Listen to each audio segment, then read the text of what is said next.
Welcome platform Get Ready. And here is the new announcement from the new recruitment from the Staff Selection Commission, that is SSC. Yes, आप सभी लोग इसका नाम जानते हैं, लेकिन जनरली हमारे पास एसएससी के अंदर जो भी पोस्ट आती है हमेशा जनरली वो जेई की पोस्ट आती है, जूनियर इंजीनियर की पोस्ट आती है। लेकिन इस बार कौन सी पोस्ट निकल करके आई है, और जैसा आपने देखा होगा थंबनेल के अंदर काफ़ी अच्छी खासी पोस्ट आपको दिख रही है यहाँ पर। तो चलिए आपके बारे में आपको इसके बारे में पूरी जानकारी मैं देता हूँ। ठीक है, आपके जनरल जो क्वेश्चंस होते हैं, पहले ही क्वेश्चंस आपके दिमाग में आते हैं कि सर कैसा रिक्रूटमेंट है, कैसी पोस्ट है। ऑब्वियसली आपको पता है सेंट्रल गवर्नमेंट की सारी पोस्ट हैं। जितने भी हमारे पास एसएससी के अंदर में जितने भी हमारे डिफरेंट आपके पास डिपार्टमेंट्स आते हैं, डिफरेंट डिपार्टमेंट्स के अंदर ये पोस्ट हैं, डिफरेंट रीजन्स के अंदर ये पोस्ट हैं। ठीक है ना, eastern region, southern reason, western region, north east region. ठीक है ना, हर रीजन के अंदर आपको ये पोस्ट मिलेंगी एंड डिफरेंट डिपार्टमेंट के अंदर पोस्ट हैं, डिफरेंट पोजीशंस आपके पास में हैं। एज पर द क्वालिफिकेशन आपके पास में आपको ये पोस्ट मिलती हैं। तो यहाँ पर आपके पास में हायर सेकेंडरी मैट्रिकुलेशन से लेकर के ग्रेजुएशन लेवल तक की सारी पोस्ट आपके पास में हैं। तो यहाँ पर जनरली मुझे जो डिस्कस करना है वो डिस्कस करना है आपके पास जो आपके ग्रेजुएशन लेवल की पोस्ट हैं। ठीक है ना, बाकी पोस्ट आपको यहाँ पर जो मिल जाएंगी वो 10+2 लेवल की मैट्रिकुलेशन लेवल की पोस्ट भी आपको मिल जाती हैं। ठीक है, तो चलिए मैं आपको बताता हूँ। सबसे पहले तो आपको कुछ चीज़ें ध्यान से देखनी है पहले जो मैं आपको बताने वाला हूँ, बिकॉज इन सब चीज़ों को आपकी ज़रूरत पड़ने वाली है। बहुत बड़ी पीडीएफ है, 110 पेज की लगभग पीडीएफ है। सारा का सारा अगर हम देखने और डिस्कस करने जाएंगे तो बहुत टाइम जाने वाला है। तो जो मैं आपको बताने वाला हूँ उन चीज़ों को ध्यान से देखिएगा और समझिएगा। आपके सारे क्वेश्चंस का आंसर इसी सेशन के अंदर आपको मिल जाएगा। फाइनली एलिजिबल है या नहीं है, कैसे सिलेक्शन होगा, ठीक है ना, अगर सीबीटी अगर होगा तो उसका सिलेबस क्या होगा, सेंटर्स कहाँ पे होते हैं, एंड कितनी एज तक के लोग अप्लाई कर सकते हैं, कौन कौन सी ब्रांचेज एलिजिबल हैं, एसेट्रा एसेट्रा, जो भी क्वेश्चंस आपके हैं उन सब का आंसर आपको यहाँ पर मिल जाएगा। ठीक है, तो सबसे पहले मैंने बोला कि आपको ये ध्यान देने की जरूरत है कि आप इसको नोट कर लीजिएगा सबसे पहले कि आपका जो एडवर्टाइजमेंट नंबर है वो कौन सा है। तो आपका एडवर्टाइजमेंट नंबर है फेज 8 2025 सिलेक्शन पोस्ट। इसको आप ध्यान रखिएगा बिकॉज आपको इसकी जरूरत पड़ने वाली है। ठीक है ना, फेज 8 2025 सिलेक्शन पोस्ट। यहाँ पर जो एडवर्टाइजमेंट आपका रिलीज़ किया गया है, जो आपका ऑनलाइन सबमिशन स्टार्ट हो चुका है वो 2 जून से स्टार्ट हो चुका है और लास्ट डेट इसका 23 जून तक रहने वाला है। ठीक है, अब यहाँ पर सबसे पहले बात हमारे पास आती है, जो लास्ट डेट हमारे पास ऑनलाइन एप्लीकेशन की है वो आपके पास मिडनाइट 11 PM तक आपके पास में है, आपके पास 23 जून को। ठीक है, और जो लास्ट डेट आपका पेमेंट जो आप कर सकते हैं वो 24 जून मिडनाइट 11 PM तक कर सकते हैं। एक दिन आपको एक्स्ट्रा मिल रहा है पेमेंट करने के लिए। आपका करेक्शन विंडो भी आपकी ओपन होगी 28 जून से 30 जून के बीच में। ठीक है ना, और इसमें अगर आप बाई चांस कोई मिस्टेक अगर कर देते हैं या फिर आपको अपना रिटन एग्जाम सीबीटी का अगर आपको एग्जाम सेंटर चेंज करना है तो ये करेक्शन भी आप कर सकते हैं नॉमिनल फीस के साथ में। ठीक है, तो ये भी आपको बता दूंगा कैसे करेक्शन आपको करना है। एंड सीबीटी का जो अभी आपका टेंटेटिव जो डेट है वो 24 जुलाई से 4 अगस्त के बीच में है। सीबीटी भी आपका बहुत जल्दी हो जाएगा, 24 जुलाई से 4 अगस्त के बीच में आपका सीबीटी भी हो जाएगा। ठीक है, बाकी अगर आपको कोई भी दिक्कत है तो आप इस हेल्पलाइन नंबर पर कॉल कर सकते हैं। चलिए, यहाँ पर जो पोस्ट निकल करके आई है वो पोस्ट हमारे पास में आपके पास में हर लेवल के लिए है। जैसा मैंने आपसे बताया है कि यहाँ पर आपके पास में 10+2 मैट्रिकुलेशन, हायर सेकेंडरी एंड आपके पास ग्रेजुएशन, ठीक है ना, इस लेवल तक की पोस्ट आपको यहाँ पर मिल जाएंगी। और साफ साफ उन्होंने मेंशन किया है कि आपको सबसे पहला काम ये करना पड़ेगा कि इनका जो भी इनका जो कंप्यूटर बेस्ड एग्जामिनेशन है, ये लोग सीबीई बोलते हैं, जैसे हम लोग सीबीटी बोलते हैं कंप्यूटर बेस्ड टेस्ट, ये कंप्यूटर बेस्ड एग्जामिनेशन बोलते हैं, सीबीई बोला जाता है। तो आपको सीबीई क्वालिफाई करना पड़ेगा। ठीक है, कितने % आपको मार्क्स लाने पड़ेंगे, उसके बाद आपको फाइनल डॉक्यूमेंट वेरिफिकेशन है, कोई भी इंटरव्यू यहाँ पर नहीं है। हाँ, कुछ स्टेट्स के लिए कुछ पोस्ट के लिए आपको स्किल टेस्ट देना पड़ सकता है, लेकिन वो इंजीनियरिंग डिसिप्लिन के अंदर में जहाँ तक नहीं है। बाकी जो हमारे पास पोस्ट आपके 10+2 मैट्रिकुलेशन लेवल की जो भी होती हैं वहाँ पर जो है ना आपको स्किल टेस्ट भी देना पड़ सकता है। ठीक है, चलिए, तो आपको पहला काम ये करना पड़ेगा फॉर्म फिलअप करने से पहले किस रिलेवेंट पोस्ट के लिए आप अप्लीकेबल हैं। तो आपको सबसे पहले इस लिंक पर क्लिक करके आपको ये चेक करना पड़ेगा कि आप किस पोस्ट के लिए एलिजिबल हैं, आपकी ब्रांच या फिर आप अपने डिसिप्लिन के हिसाब से आप 10+2 मैट्रिकुलेशन या ग्रेजुएशन में किसके लिए अप्लीकेबल हैं। आप एक लेवल में, ठीक है ना, आप 10th लेवल में कोई भी एक पोस्ट के लिए आप एग्जाम दे सकते हैं। 10+2 लेवल में कोई भी एक पोस्ट के लिए आप एग्जाम दे सकते हैं। ठीक है ना, अप्लाई आप मल्टीपल पोस्ट के लिए कर सकते हैं। लाइक आपने एक 10th लेवल का किया, एक मैट्रिकुलेशन 10+2 लेवल का किया और एक आपने ग्रेजुएशन लेवल का अप्लाई किया, आप तीनों के लिए अप्लाई कर सकते हैं। लेकिन 10th लेवल में कोई एक पोस्ट के लिए एग्जाम दे सकते हैं, 10+2 लेवल में कोई एक पोस्ट के लिए एग्जाम दे सकते हैं और ग्रेजुएशन लेवल में कोई एक पोस्ट के लिए आप एग्जाम दे सकते हैं। ये यहाँ पर है। ठीक है ना, तो आपको जो एडमिट कार्ड रिलीज किए जाएंगे, अगर आप इस तरह से अप्लाई कर रहे हैं, लाइक अगर 10th लेवल पर 10+2 और ग्रेजुएशन लेवल पर, तो आपको 3 एडमिट कार्ड मिलेंगे।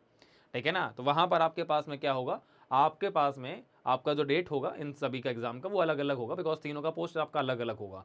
लेकिन सेम लेवल पर जो है ना वहाँ पर आपको क्या है, आप एक ही पोस्ट के लिए अप्लाई कर सकते हैं, ये खास करके ध्यान रखिएगा। चलिए, तो ये लिंक से आपको क्या करना है, आपकी जो भी रिलेवेंट पोस्ट है उसकी एलिजिबिलिटी आप यहाँ से चेक कर पाएंगे। ठीक है ना, बिकॉज एलिजिबिलिटी यहाँ पर सबसे लास्ट मेंशन की गई है। मैं बाकी चीज़ें सब कुछ आपको बता देता हूँ साफ साफ। ठीक है, चलो, पहली चीज़ ये है कि जो भी SC ST के कैंडिडेट्स हैं, यहाँ पर सर्टिफिकेट का फॉर्मेट्स यहाँ पर दिया गया है, सर्टिफिकेट का फॉर्मेट आप चेक कर लीजिएगा। सर्टिफिकेट आपका SC ST का होना चाहिए अगर आप एज में या फिर फी में रिलैक्सेशन चाहते हैं तो, ठीक है। जितने भी हमारे OBC कैंडिडेट्स हैं जो नॉन क्रीमी लेयर के हैं, उनका भी हमारे पास में जो सर्टिफिकेट आपका है लगभग 1 अगस्त 2025 के पहले का होना चाहिए। 1 अगस्त 2025 यहाँ हर चीज़ की डेडलाइन है। आपका एज का क्राइटेरिया भी 1 अगस्त 2025 है, एजुकेशन क्वालिफिकेशन क्राइटेरिया भी 1 अगस्त 2025 है। अगर 1 अगस्त 2025 तक आपकी एजुकेशन क्वालिफिकेशन कंप्लीट हो जा रही है, ठीक है ना, तो आप किसी भी पोस्ट के लिए, चाहे आप 10th की बात करें, चाहे आप 12 +2 की बात करें या फिर ग्रेजुएशन की बात करें, हर पोस्ट के लिए आप अप्लाई कर सकते हैं। अगर मैं ग्रेजुएशन की बात कर रहा हूँ, अगर अगस्त तक आपके हाथ में डिग्री आ जा रही है, रिजल्ट डिक्लेयर होना नहीं, डिग्री आपके पास होनी चाहिए। तो अगर 1 अगस्त 2025 तक अगर आपके हाथ में डिग्री आ जा रही है, then definitely you can apply for any graduation level post, ठीक है। चलिए, और इसके अलावा जो भी हमारे इकोनॉमिकली EWS कैंडिडेट्स हैं, उनका भी हमारे पास में 1 अगस्त 2025 के पहले का ही सारा क्या है, आपका सर्टिफिकेट होना चाहिए। जो हमारे ऑलरेडी गवर्नमेंट, सेंट्रल गवर्नमेंट के एम्प्लॉई हैं, उनको भी एज में रिलैक्सेशन दिया जा रहा है, उनको भी एक सर्टिफिकेट प्रोड्यूस करना है, और वो सर्टिफिकेट का यहाँ पर फॉर्मेट दिया जा रहा है। ये एनेक्सर 10th के अंदर आपको इसका फॉर्मेट मिल जाएगा। उस फॉर्मेट से आप अपना सर्टिफिकेट बनवा सकते हैं अपने डिपार्टमेंट से। आपको, अगर आप सेंट्रल गवर्नमेंट एम्प्लॉई हैं, तो आपको यहाँ पर एज रिलैक्सेशन भी मिल जाएगा, ठीक है। चलिए, अब आते हैं हमारे पास में, सिंपल सा चीज़ ये है कि ठीक है, बाकी यहाँ पर साफ साफ मेंशन किया गया, यहाँ पर डिफरेंट मिनिस्ट्रीज़ के अंदर, डिफरेंट डिपार्टमेंट्स के अंदर में पोस्ट निकल करके आई हैं। तो वो पोस्ट के लिए आपको पर्टिकुलरली जो है ना, आपको उस जो मैंने लिंक आपको बताया था, वहाँ से जा करके आपको चेक करना पड़ेगा। फिजिकली हैंडीकैप्ड के लिए आपके पास में भी पर्टिकुलरली जो डिसेबिलिटी है, कौन कौन सी कैटेगरी के डिसेबिलिटीज़ जो है ना, रजिस्ट्रेशन एप्लीकेशन फॉर्म के अंदर अप्लीकेबल है, वो यहाँ पर मेंशन कर दिया गया। आप इसको भी ध्यान से देख सकते हैं, ठीक है। सारे के सारे इंडियन, नेपाल, भूटानियन और इसके अलावा जो भी तिब्बतियन रिफ्यूजीज़ हैं, ठीक है ना, ये सभी लोग इस फॉर्म के लिए अप्लाई कर सकते हैं। और सबसे पहले हमारे पास में बात आती है एज लिमिट। एज लिमिट जो रखा गया, मैंने जैसा कि आपको बताया था, 1 अगस्त 2025 रखा गया है, ठीक है। कुछ पोस्ट के लिए हमारे पास जो एज लिमिट है वो 18 से 25 ईयर्स है, कुछ पोस्ट के लिए एज लिमिट हमारे पास 18 to 27 ईयर्स है। तो साफ साफ यहाँ पर मेंशन किया गया है, आप ध्यान से देख लीजिएगा कि आपका जो पोस्ट है, उस पोस्ट के अंदर एज लिमिट क्या है। बिकॉज डिफरेंट पोस्ट की डिफरेंट हमारे पास एज लिमिट है। किसी की 18 to 25 है, किसी की 18 to 27, किसी की 18 to 28 है, 18 to 13 ईयर्स तक भी है।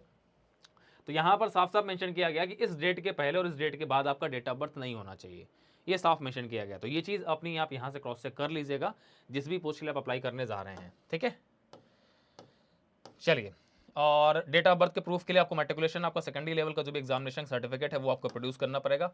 और एज लिमिट में रिलैक्सेशन आपको दिया जा रहा है, SC ST में 5 साल का, OBC में आपको 3 साल का। बाकी जैसा आपको मिलता है वो आपको सारा रिलैक्सेशन आपको यहाँ पर एज में मिल रहा है, ठीक है। जो सेंट्रल गवर्नमेंट एम्प्लॉई हैं उनको भी up to 40 years of age जो है ना, उनको रिलैक्सेशन यहाँ पर दिया जा रहा है, ठीक है।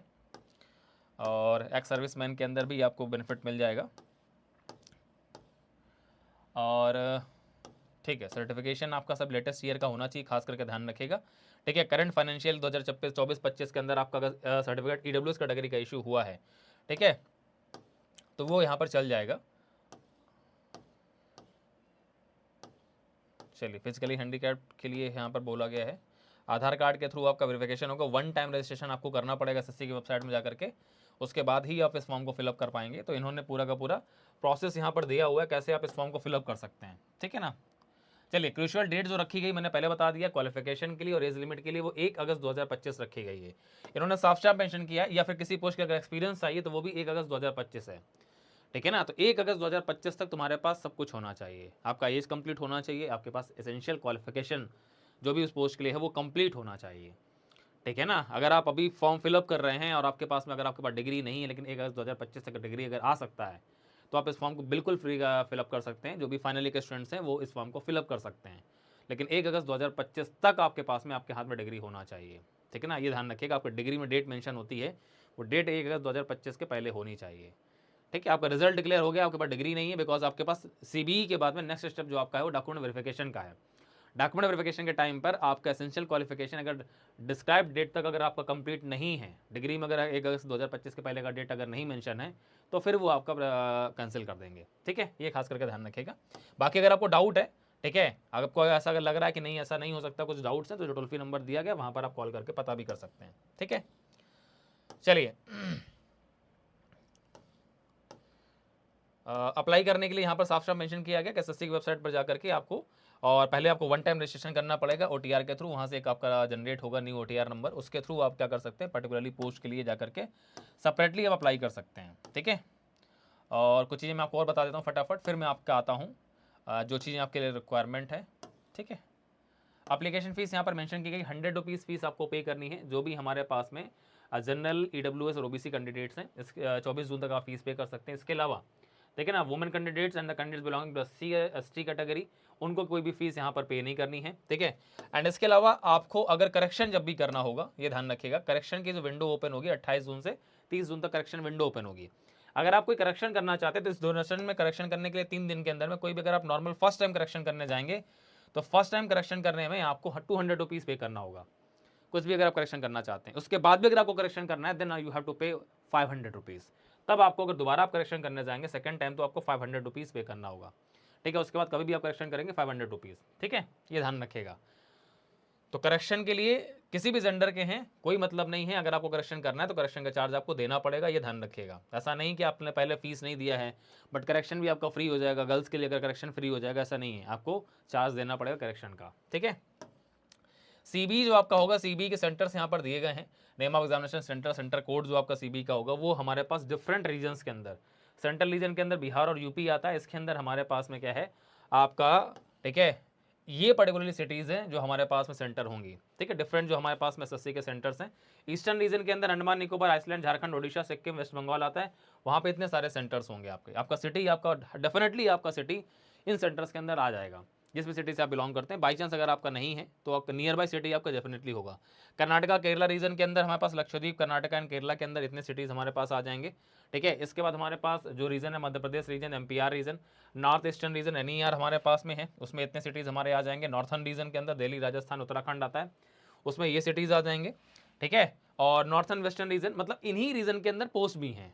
आप जब सेलेक्ट करने जाएंगे पोस्ट के लिए तो इन्हीं रीजन के अंदर आपको पोस्ट दिखेंगी, तो आपको अंदाजा लग सकता है कि एक्चुअली आपकी पोस्टिंग किन सिटीज़ में हो सकती है, बिकॉज इन रीजन के अंदर ये सिटीज़ आती है, तो आपकी पोस्टिंग इनमें से किसी भी सिटी के अंदर भी हो सकती है, ये ध्यान रखिएगा, ठीक है। इसके बाद हमारे पास में साउथर्न रीजन आता है, साउथर्न रीजन के अंदर हमारे पास में इतने सारे सिटीज़ आते हैं।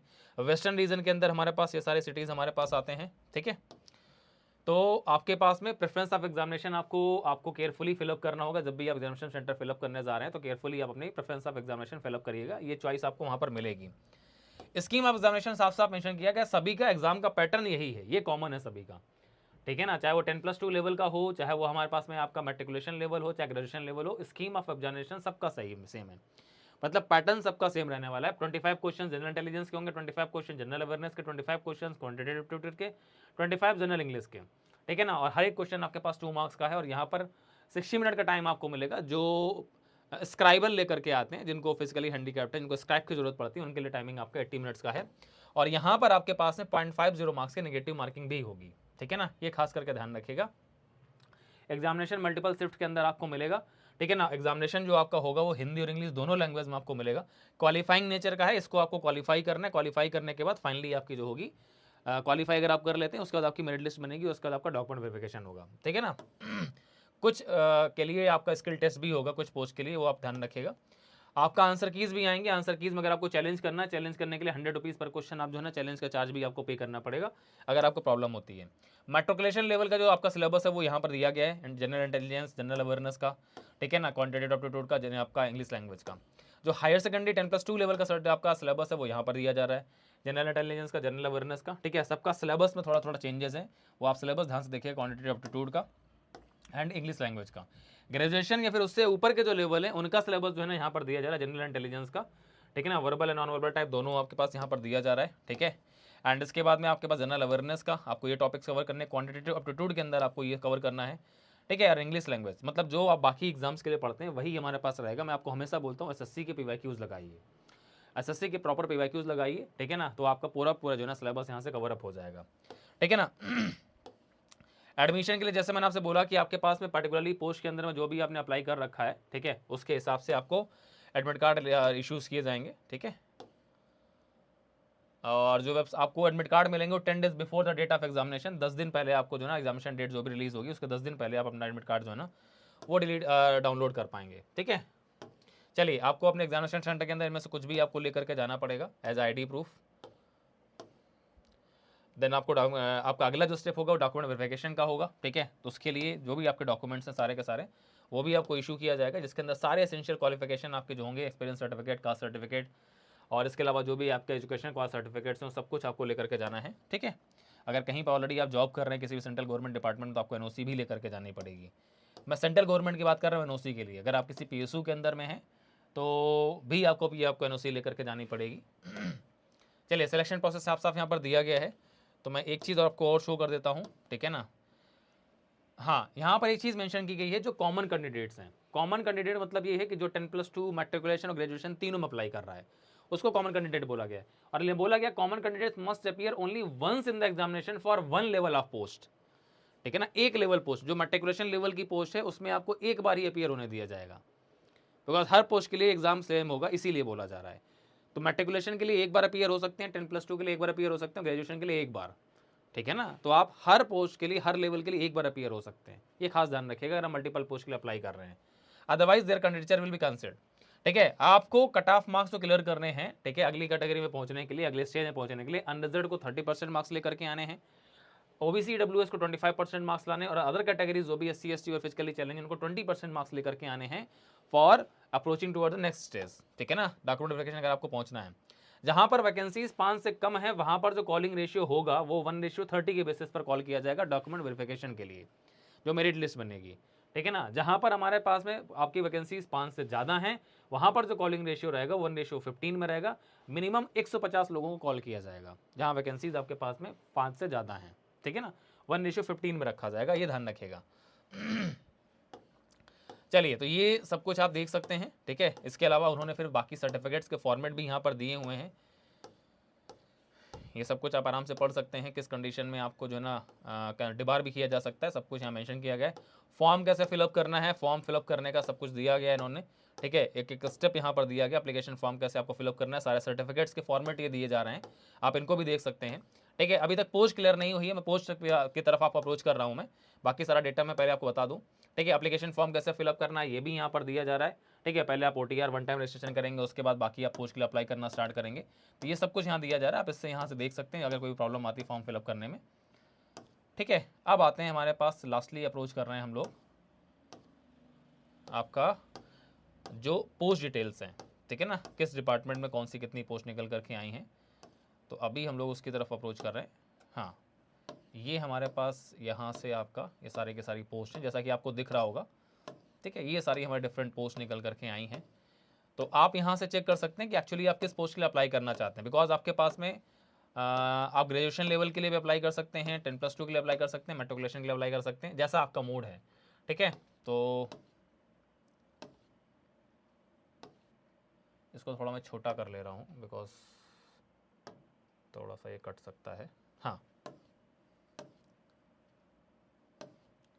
पोस्ट बहुत सारी हैं, ठीक है ना, तो सोच समझ के अप्लाई करिएगा, बिकॉज आपको एक पर्टिकुलर पोस्ट में एक बार ही अटेम्प्ट करने का मौका मिलेगा। मैंने पहले बताया था कि इस लिंक को सेव करके रखिएगा, ठीक है। आपको करना क्या है, आप ध्यान से देख लीजिएगा। यहाँ पर आपको सपोज मान लीजिए आपका जो भी लेवल है, आप मैट्रिकुलेशन 10th लेवल के लिए या 10+2 लेवल जिसके लिए अप्लाई करना चाहते हैं, फिर ग्रेजुएशन लेवल के अप्लाई करना चाहते हैं, टोटल नंबर ऑफ पोस्ट आपको यहाँ दिखेंगे, कैटेगरी वाइज आपको यहाँ दिखेंगे SC ST OBC unreserved AWS, और total number of post bold number में है, ठीक है। तो बोल्ड नंबर में आपको पोस्ट दिखती हैं, आपकी कैटेगरी कितनी पोस्ट है आप यहाँ से देख सकते हैं। अब जिस भी पोस्ट के लिए आप अप्लाई करना चाहते हैं, एलिजिबिलिटी क्राइटेरिया यहाँ पर कुछ भी मेंशन नहीं किया गया। सपोज मान लीजिए मुझे साइंटिफिक असिस्टेंट इलेक्ट्रिकल के लिए अप्लाई करना है, जहाँ पर मेरे पास में टोटल 9 पोस्ट है। जस्ट फॉर एग्जांपल मैं आपको बता रहा हूँ कैसे आपको पोस्ट एलिजिबिलिटी चेक करनी है।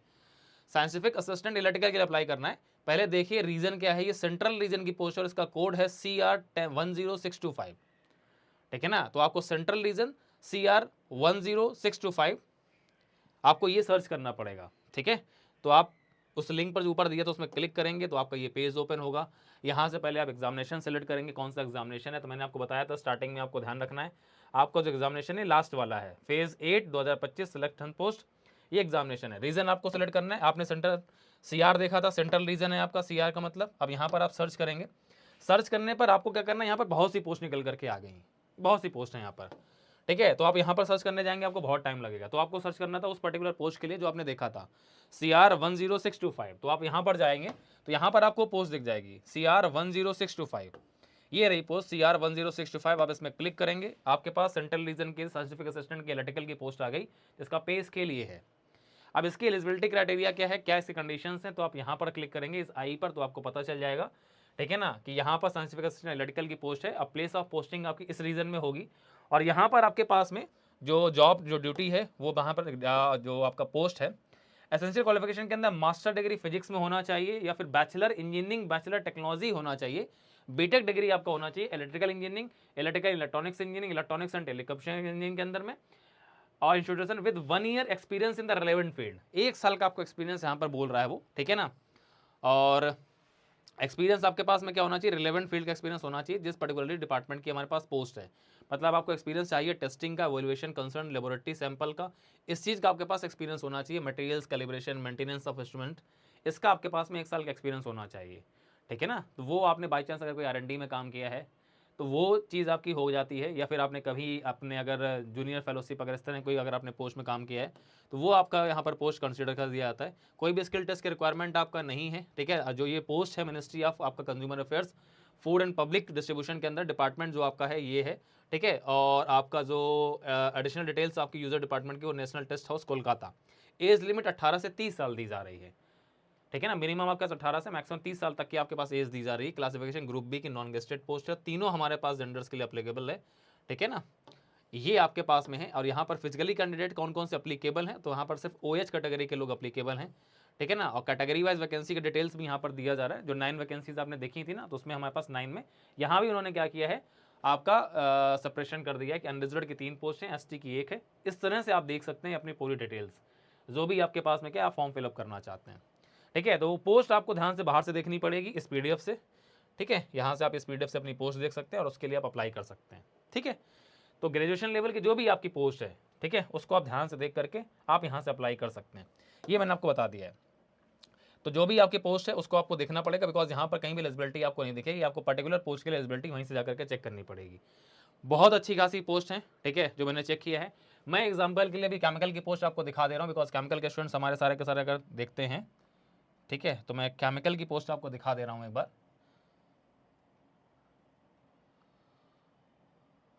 चलिए, तो केमिकल की पहले हमारे पास जो पोस्ट दिख रही है, junior engineer naval quality assurance की जो पोस्ट दिख रही है, यहाँ पर एक पोस्ट है, ठीक है।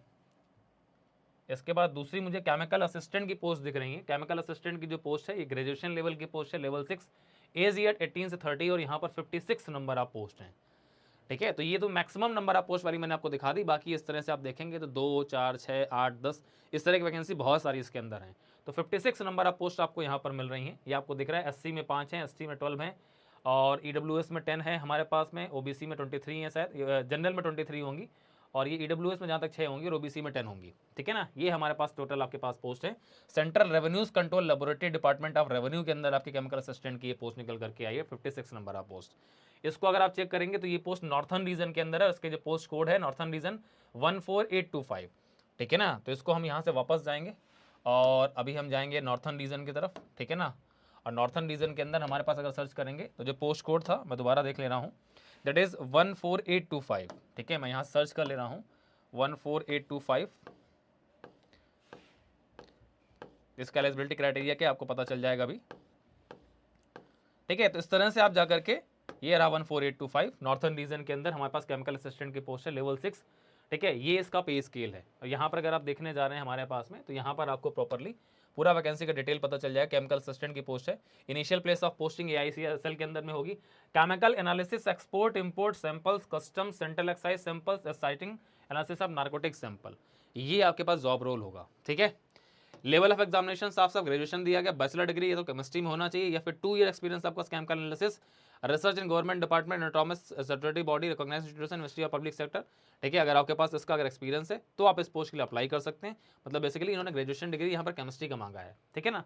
बाकी आप पोस्ट देखेंगे तो आपको केमिकल इंजीनियरिंग की भी पोस्ट यहाँ पर दिख जाएंगी, डोंट वरी, ठीक है। मिनिस्ट्री ऑफ फाइनेंस के अंदर में हमारे पास ये पोस्ट है, और ये इसका पे स्केल है। आपका एज लिमिट ये रखा गया है आपके पास में, ठीक है। और बाकी डिटेल्स आपके पास ये मेंशन की गई हैं। तो इस तरह से आप बाकी पोस्ट के लिए, जो भी आप पोस्ट के लिए अप्लाई करना चाहते हैं, उस पोस्ट के लिए जाकर के प्रॉपरली आप विजिट कर सकते हैं और आप देख सकते हैं, ठीक है। केमिकल इंजीनियरिंग की यहाँ पर बहुत सारी पोस्ट आपको दिख जाएंगी, जो भी केमिकल के स्टूडेंट हैं। अगर आप यहाँ पर प्रॉपरली सर्च करने जाएंगे, यहाँ पर अभी मैंने सिर्फ आपको 2 पोस्ट दिखाई हैं, ठीक है। और भी बहुत सारी आपको पोस्ट दिख जाएंगी अगर आप सर्च करने जाओगे तो।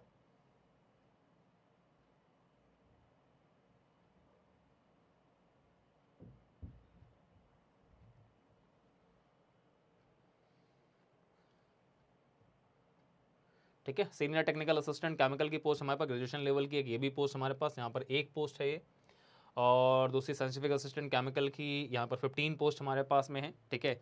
साउथर्न रीजन के अंदर देखेंगे साइंटिफिक असिस्टेंट केमिकल की 15 नंबर आप पोस्ट आपको यहाँ पर दिख रही हैं। इस तरह से बहुत सी पोस्ट आपको दिखेंगे अगर आप सर्च करने जाओगे तो, ठीक है ना। तो पूरा का पूरा एग्जामिनेशन जो है ना, केमिकल इंजीनियरिंग कुछ भी नहीं पूछे जाने वाली है, पूछा जो जाएगा आपसे वो होगा आपका जनरल, आपका नॉन टेक वाला पार्ट, ठीक है। तो प्रॉपरली आप जो प्रिपरेशन करते हैं वो प्रिपरेशन आप करते रहिए, एसएससी के पुराने जो पीवाईक्यूज हैं आप उनको लगाते रहिए और अच्छे से आप प्रिपरेशन करते रहिए। बाकी अगर आपके कोई भी इस सेशन को लेकर के डाउट्स हैं तो इस वीडियो कमेंट बॉक्स में जाकर के आप कमेंट कर सकते हैं, ठीक है। बाकी जानकारी आपको वेबसाइट पर जाकर के ही मिलेगी एलिजिबिलिटी क्राइटेरिया से रिलेटेड, किस पोस्ट के लिए कौन सी ब्रांच एलिजिबल है, ठीक है। चलिए तो फिलहाल इस वीडियो में इतना ही रखते हैं, बाकी आपसे मुलाकात करेंगे एक नई वीडियो में, एक नए सेशन के साथ में, एक नई इन्फॉर्मेशन के साथ में। जो लोग भी इस चैनल को फर्स्ट टाइम देख रहे हैं तो चैनल को सब्सक्राइब कर लीजिए, बिकॉज ऐसी बहुत सारी इन्फॉर्मेशन मेरे थ्रू आपको मिलती रहती है, तो उसको प्रॉपरली आप फॉलो करते रहिए, ठीक है। आपको रिटर्न से रिलेटेड हो या इंटरव्यू से रिलेटेड हर चीज़ का गाइडेंस हम आपको देते रहते हैं, ठीक है, तो वो भी आपको मिलता रहेगा। चलिए so thank you, goodbye, take care, all the best, take care, and मिलते हैं नई इन्फॉर्मेशन एक नई वीडियो में। Thank you.